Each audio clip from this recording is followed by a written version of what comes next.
Gue nyambung pertanyaan Rian ya. Hmm.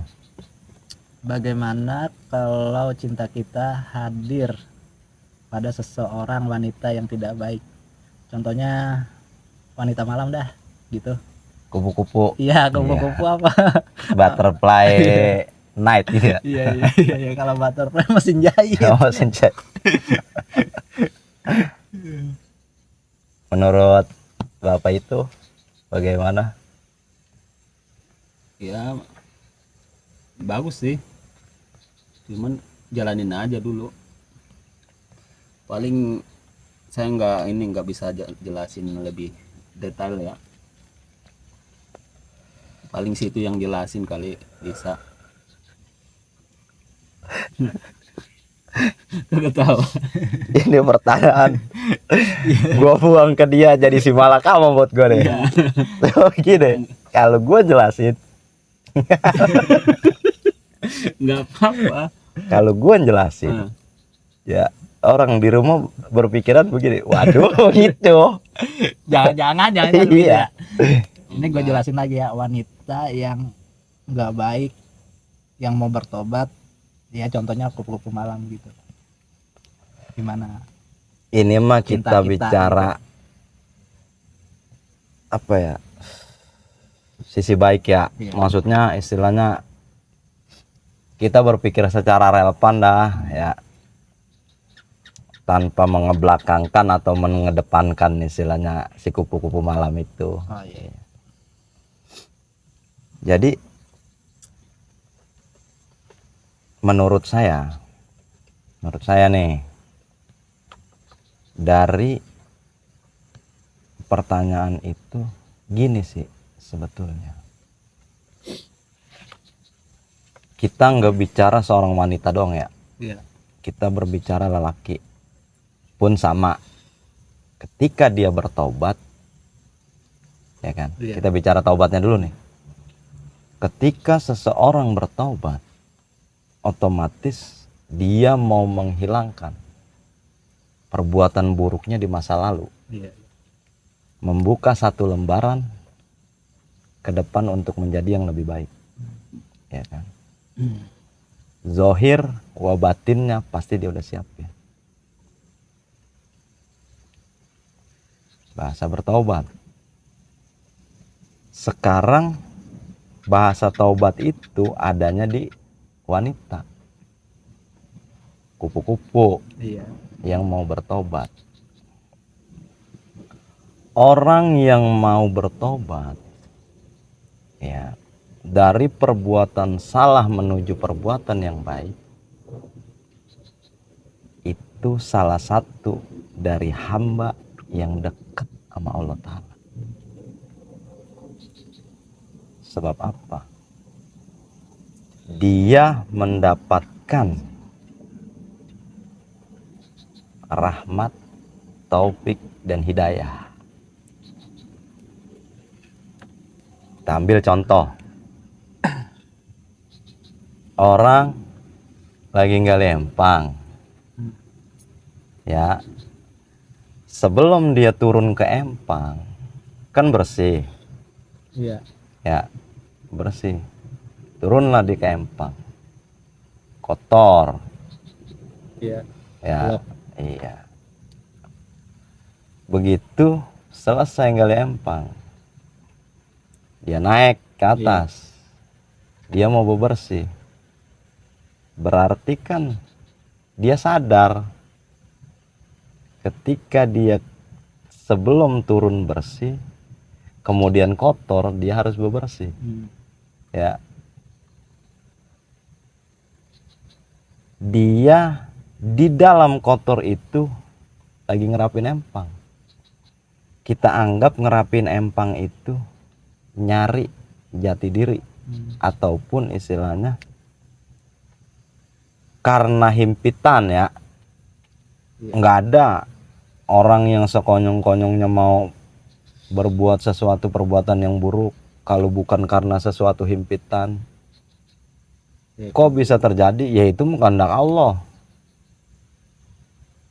Baiknya Allah yang bergerak, buruknya Allah yang bergerak, tapi tidak mengurangi kebaikan Allah, kan gitu. Sekarang ini kupu-kupu dia naik, dalam artian dia mau tobat, Iya. ya kan? Berarti kan dia siap bersih dan siap menerima konsekuensi. Ya, Iya. apa konsekuensinya? Kita bicara real, fakta yang nyata terjadi di lapangan.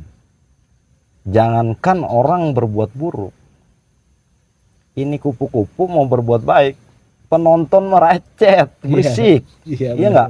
Bener nggak? Kita ngamal 50.000, kita udah ngumpet-ngumpet, ada yang ngelihat. Itu orang mulutnya cablak, ya gaya banget. Beli beras sehari seliter ngamal pakai 50.000 tuh. Netizen itu kejam. Kalau bahasa anak sekarang. Kalau si kupu-kupu dia bertaubat, berarti kan dia siap nerima konsekuensinya.